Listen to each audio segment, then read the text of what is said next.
Second chapter বল ও গতি। First question, বৃত্তীয় এবং ঘূর্ণন গতির মধ্যে পার্থক্য লেখো। এর অ্যান্সারটা এটা দেখে নাও। দ্বিতীয় কোশ্চিন, পর্যায়বৃত্ত গতি কাকে বলে, উদাহরণ দাও। এর অ্যান্সারটা এটা।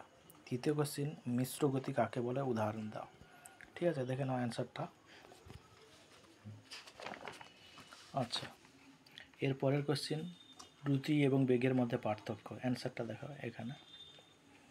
তারপরে সংজ্ঞা এবং একক লেখো। সরণ, ত্বরণ, মন্দন। ঠিক আছে, এর অ্যান্সারগুলো দেখে নাও। সরণ, ত্বরণ, মন্দন। এবারে দেখে নাও ত্বরণ বা মন্দন এককে প্রতি একক কথাটা দুবার আসে কেন, দেখে নাও। এর অ্যান্সারটা এটা। লেখচিত্রের সাহায্যে এস সমান u t plus half f t square প্রতিষ্ঠা করো। দেখে নাও, এর অ্যান্সারটা এটা। ভালো করে দেখে নাও। ঠিক আছে, এরপরে কোশ্চেন দেখো, স্থির অবস্থা থেকে 25 সেন্টিমিটার পার সেকেন্ড স্কোয়ার ত্বরণে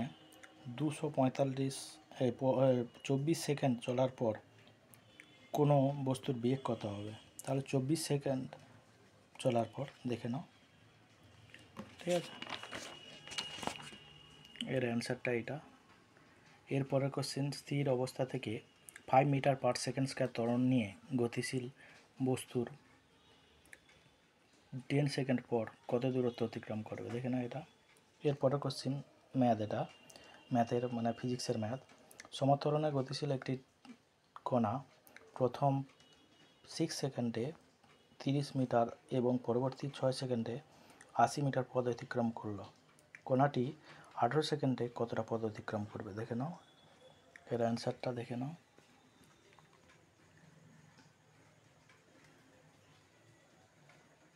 এই পর্যন্ত। এরপরে দেখো, একটি গাড়ি 20 সেন্টিমিটার পার সেকেন্ডে চলছিল।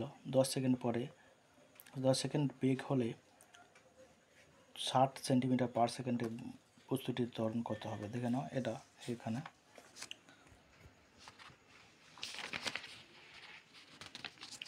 ঠিক আছে, এবারে একটি খেলনা গাড়ি 20 সেন্টিমিটার পার সেকেন্ড নিয়ে চললে 1 মিটার দূরত্বে যাওয়ার পর দুইটি বস্তুর বেগ দাঁড়ালো 30 সেন্টিমিটার পার সেকেন্ড। বস্তুটির ত্বরণ নির্ণয় করো, দেখে নাও।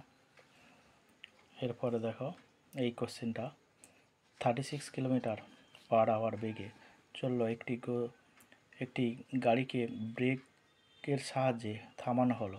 গাড়িটির মন্দন যদি 5 মিটার পার সেকেন্ড স্কোয়ার হয় তবে গাড়িটি থামাতে কত সময় লাগলো, দেখো।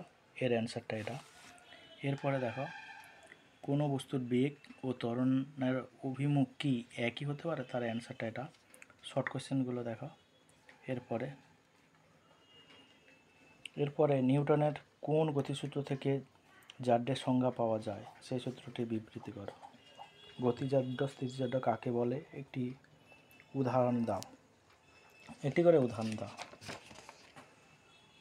ঠিক আছে, গতিজাড্য। নিউটনের প্রথম সূত্র থেকে কিভাবে বলের সংজ্ঞা পাওয়া যায়, দেখে নাও এখানে। বলের সংযোজন সামান্তরিক সূত্রটি লেখো। বলের সংযোজন সামান্তরিক সূত্রের সাহায্যে ব্যাখ্যা করো। এবারে রোলার টানা না ঠেলা সহজ।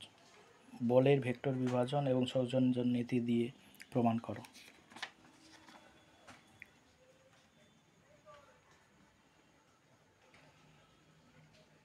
এবারে দেখো, নিউটনের দ্বিতীয় সূত্রটি বিবৃতি করো। এরপরে শর্ট কোশ্চেনগুলো কিছু আছে। এরপরে এই কোশ্চেনটা খুবই গুরুত্বপূর্ণ, ডাইন ও নিউটনের সংজ্ঞা ও সম্পর্ক। সংজ্ঞা এবং সম্পর্ক। এরপরে শর্ট কোশ্চেন কিছু রয়েছে, ছোট ছোট কোশ্চেন। ক্রিয়া প্রতিক্রিয়া কাকে বলে, নিউটনের তৃতীয় সূত্রটি কি জাতীয় নির্দেশতন্ত্রে প্রয়োজন, এগুলো ছোট ছোট কোশ্চেন। এরপরে এই কোশ্চেনটা দেখো, বন্দুক থেকে গুলি ছোঁড়া হলে বন্দুকটি পিছনের দিকে ধাক্কা খায় না কেন, এটি খুবই গুরুত্বপূর্ণ প্রশ্ন।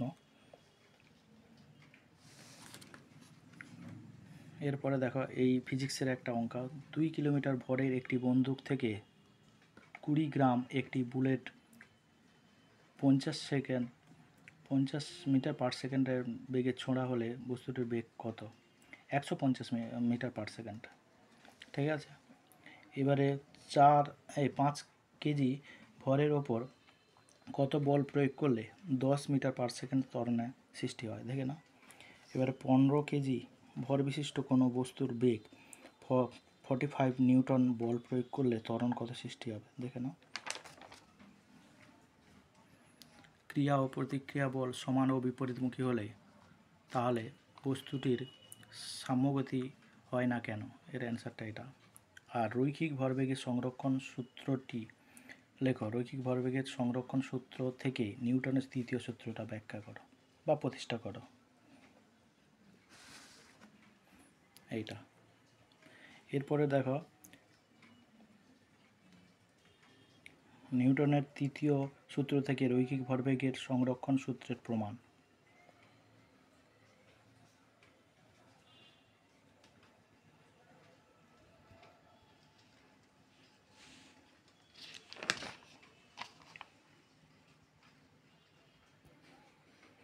এবারে বীজগাণিতিক পদ্ধতিতে S=UT+12FT², এটা প্রতিষ্ঠা।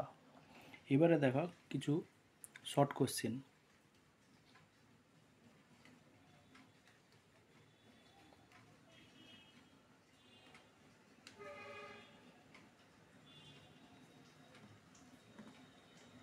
ঠিক আছে।